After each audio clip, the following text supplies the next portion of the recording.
सोचिए, एक ऐसा देवता जिसके माता भी भगवान है और पिता भी भगवान है, एक ऐसा बालक जिसे जन्म लेते ही वन में छोड़ दिया गया, एक ऐसा राजकुमार जिसे मारने की साजिश रची गई उसी महल में जहां वो पला था, और फिर भी उसने न क्रोध किया न प्रतिशोध लिया। वो मुस्कुराया और बाघ पर सवार होकर लौट आया। ये कहानी है भगवान अयप्पा की। हरिहर पुत्र भगवान विष्णु और भगवान शिव के दिव्य पुत्र, धर्मशास्ता, धर्म के रक्षक, मणिकंदन जिसके गले में सोने की घंटी थी। जो लोग इन्हें नहीं जानते आज जान जाएंगे, और जो जानते हैं आज उनकी भक्ति और गहरी हो जाएगी। बने रहिए ज्ञान होराइजन के साथ।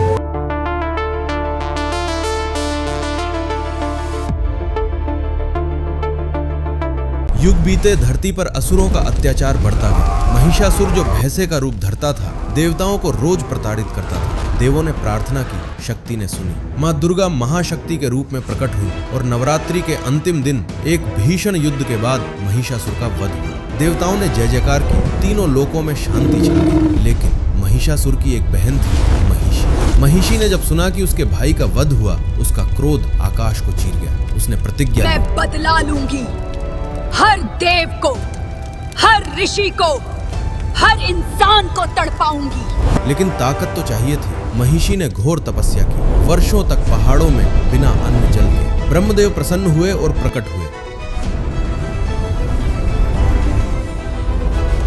ब्रह्मा बोले, हे महिषी, मांगो जो मांगना हो। महिषी ने सोचा, अगर मुझे कोई देव नहीं मार सकता तो मैं अमर हो जाऊंगी। उसने वरदान मांगा, मुझे ना देव मार सके, ना मनुष्य मुझे मार सके, और कोई स्त्री भी मुझे ना मार सके। और मेरी मृत्यु तभी हो जब भगवान विष्णु और भगवान शिव के संयोग से उत्पन्न पुत्र मेरा वध करे।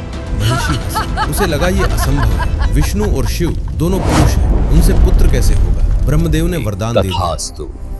और यहीं से शुरू हुई वो दिव्य लीला जो संसार ने पहले कभी नहीं देखी थी। वरदान पाते ही महिषी ने स्वर्ग पर आक्रमण कर दिया। देवता भागे, ऋषि छिप गए, धरती पर हाहाकार मच गया। देवगण भगवान विष्णु के पास पहुंचे। नारायण नारायण भगवान विष्णु ने सुना। उन्होंने एक पल के लिए आंखें बंद की। वो जानते थे इस असुरी को केवल हरिहर पुत्र ही मार सकता है, और उसके लिए उन्हें शिवजी से मिलना होगा। भगवान विष्णु कैलाश पर्वत पहुंचे। शिवजी तपस्या में थे। उन्होंने आंखें खोली। विष्णु जी ने सब बताया। महिषी का वरदान, देवों की पीड़ा, समाधान। लेकिन एक समस्या थी। हरि, हम दोनों पुरुष हैं, पुत्र कैसे होगा? भगवान विष्णु मुस्कुराए। उन्होंने कहा, देव, याद है समुद्र मंथन, जब अमृत के लिए असुर लड़ रहे थे, मैंने मोहिनी रूप धारा था। शिवजी को याद आया। विष्णु जी ने कहा, वही लीला फिर होगी, लेकिन इस बार केवल आपके लिए। और अगले ही पल भगवान विष्णु ने मोहिनी रूप धारण किया। वो स्त्री रूप जो साक्षात सौंदर्य था, जिसे देख देवता भी अवाक हो जाते थे, जिसकी एक झलक से असुर भी भटक जाते थे। भगवान शिव जो संसार की हर माया से परे हैं, वो भी इस दिव्य रूप को देखकर मंत्रमुग्ध हो गए। ये मिलन था हरि और हर का, विष्णु और शिव का, सृष्टि के पालक और संहारक का। और इस दिव्य संयोग से एक बालक का जन्म हुआ, जिसके शरीर में विष्णु की करुणा थी और शिव का तेज, जिसके नेत्रों में ज्ञान था और भुजाओं में अपराजय बल। वो बालक था हरिहर पुत्र, वो बालक था अयप्पा। जन्म के बाद भगवान विष्णु और शिवजी को एक कठिन निर्णय लेना था। इस बालक का लालन पालन दिव्य लोक में नहीं होना था। इसे मानव संसार में जाना था, राजमहल में, एक साधारण राजकुमार की तरह। क्योंकि महिषी को मारने के लिए उसे पहले इंसान बनना था। माता मोहिनी ने बालक के गले में सोने की एक छोटी सी घंटी बांधी और उस नन्हे से बालक को पंपा नदी के किनारे वन में छोड़ दिया। बालक रोया, उसकी किलकारियां जंगल में गूंजी। उसी समय पंडालम राज्य के महाराज राजशेखर शिकार के लिए वन में आए थे। अचानक उन्हें शिशु के रोने की आवाज सुनाई दी। राजा चौंके। सैनिकों ने देखा कोई नहीं है। राजा स्वयं आगे बढ़े और पंपा के किनारे उन्होंने देखा एक अत्यंत सुंदर दिव्य बालक, जिसके मुख पर ऐसा तेज था जो किसी साधारण शिशु का नहीं हो सकता। गले में सोने की घंटी मणि खनक रही थी। राजा सोच में पड़ गए, ये बालक कौन है, यहाँ कैसे आया? तभी एक वृद्ध सन्यासी प्रकट हुआ। महाराज, इस बालक से भयभीत मत होइए, ये क्षत्रिय कुल का है।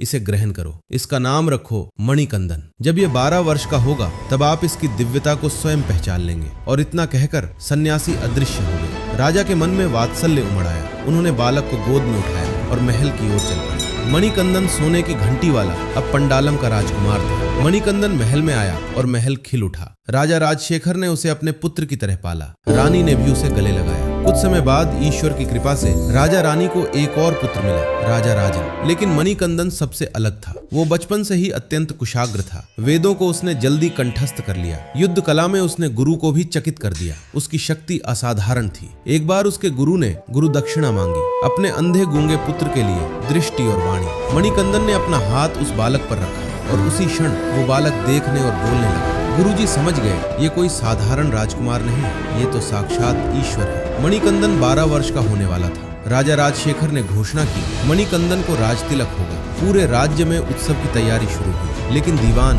राजा का मुख्यमंत्री, परेशान हो गया। उसकी नजर राजगद्दी पर थी। वो जानता था अगर मणिकंदन राजा बना तो उसके सारे सपने धूल में मिल जाएंगे। दीवान रानी के पास गया। उसने रानी के कान में जहर। महारानी, क्या आप अपने सगे पुत्र राजकुमार राजान को गद्दी से वंचित देखना चाहती हैं? ये मणिकंदन कहां से आया है? ये तो वन का बालक है। आपका असली पुत्र तो राजकुमार राजन है। रानी का मन डोल गया। ममता अंधी हो जाती है। उसने दीवान से कहा, तो तुम ही बताओ मैं क्या करूं? तो क्या करो? दीवान ने एक षड्यंत्र रचा। अगले दिन रानी अचानक बीमार हो गई। राजवैद्य बुलाए गए जो दीवान का साथी था। वैद्य ने कहा, महाराज, रानी को एक ही चीज से आराम मिलेगा, बाघिन का दूध। पूरे राज्य में सन्नाटा छा गया। बाघिन का दूध? ये तो असंभव है। सैनिकों को भेजा गया। वो खाली हाथ लौटे। तभी मणिकंदन आगे आया। उसने कहा, पिताजी, मुझे जाने दीजिए, मैं बाघिन का दूध लेकर आऊंगा। नहीं पुत्र, तुम अभी बालक हो। वो जंगल बहुत खतरनाक है। मणिकंदन मुस्कुराया, उस मुस्कान से जो बता देती थी कि वो जानता है कि क्या होगा। उसने कहा, पिताजी, यदि मां को ठीक करना है तो यही रास्ता है, मेरा विश्वास कीजिए। राजा का दिल भारी था, लेकिन मणिकंदन की आंखों में जो दृढ़ता थी उसे देखकर मना करना असंभव था। राजा ने रोते हुए अनुमति दी। उन्होंने मणिकंदन को रसद दी और 3 आंखों वाला नारियल शिवजी की याद में। और मणिकंदन, पंडालम के उस राजकुमार ने जंगल की ओर कदम बढ़ाए। मणिकंदन वन में गया। शिवजी ने अपने पंचभूत 5 दिव्य तत्वों को उसकी रक्षा के लिए भेज दिया। वो अदृश्य रूप में मणिकंदन के साथ चल रहे थे। अचानक मणिकंदन को देवलोक से चीखें सुनाई दी। महिषी का आतंक फिर से बढ़ गया था। वो देवताओं को तड़पा रही थी, ऋषियों के आश्रम जला रही थी, धरती पर पाप का साम्राज्य फैला रही थी। मणिकंदन का धर्म भाव जाग उठा। वो देवलोक पहुंचा और महिषी के सामने खड़ा हो गया। महिषी ने उसे देखा, एक बालक। वो हंसी, बोली, ये बालक, तू मुझसे लड़ेगा? मणिकंदन बोला, मैं अयप्पा हूं, हरि और हर का पुत्र। तेरा वरदान आज पूरा होगा। और फिर एक भीषण युद्ध शुरू हुआ। महिषी ने अपना सारा बल लगा दिया। उसने रूप बदले, पर्वत की तरह विशाल हुई। उसने अस्त्र चलाए पर मणिकंदन अडिग रहा। मणिकंदन ने उसे देवलोक से खींचकर धरती पर फेंक दिया। वो अजूता नदी के किनारे जा गिरी। वहां फिर युद्ध हुआ और अंत में मणिकंदन ने महिषी की छाती पर चढ़कर ऐसा तांडव नृत्य किया जिससे धरती और देवलोक कांप उठे। स्वयं शिवजी और विष्णु जी कलकट्टी नामक स्थान से ये दृश्य देख रहे थे। महिषी को अचानक क्रोध आया। उसे याद आया अपना पूर्व जन्म। वो लीलावती थी जो श्राप के कारण महिषी बनी थी। उस दिव्य स्पर्श से उसका श्राप टूटा। वो सुंदर स्त्री के रूप में प्रकट हुई। उसने मणिकंदन के चरण पकड़े, बोली, प्रभु, आपने मुझे मुक्त किया।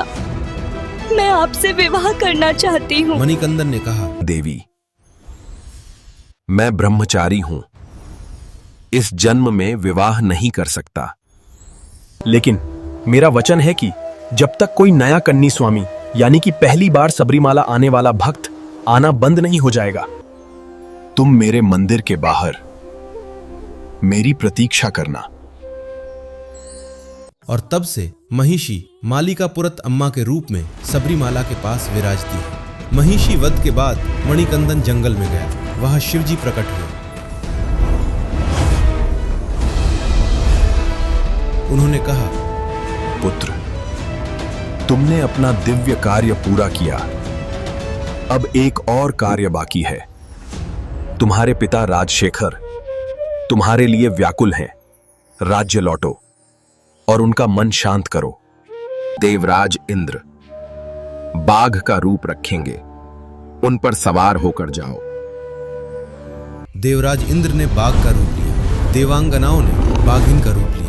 देवगण बाघों के रूप में साथ चले और मणिकंदन उस दिव्य 12 वर्षीय बालक ने बाघिन के दूध के साथ बाघों की पूरी फौज के साथ पंडालम महल की ओर प्रस्थान किया। जब ये दृश्य पंडालम में दिखा, लोग चीख कर भागे, सिपाही तितर बितर हो गए। जो लोग कह रहे थे बाघिन का दूध कहां से लाएगा ये लड़का, वो अब बाघों को देखकर कांप रहे थे। तभी वही सन्यासी फिर प्रकट हुए। उन्होंने राजा राजशेखर को बताया, महाराज, ये बाघ नहीं, देव हैं। और ये बालक जो बाघ पर सवार है वो साधारण नहीं है। ये तो हरिहर पुत्र हैं, भगवान विष्णु और भगवान शिव का दिव्य पुत्र मणिकंदन स्वयं भगवान अयप्पा हैं। राजा राजशेखर की आंखों में आंसू आ गए। वो दौड़े और मणिकंदन के चरणों में गिर पड़े। पुत्र,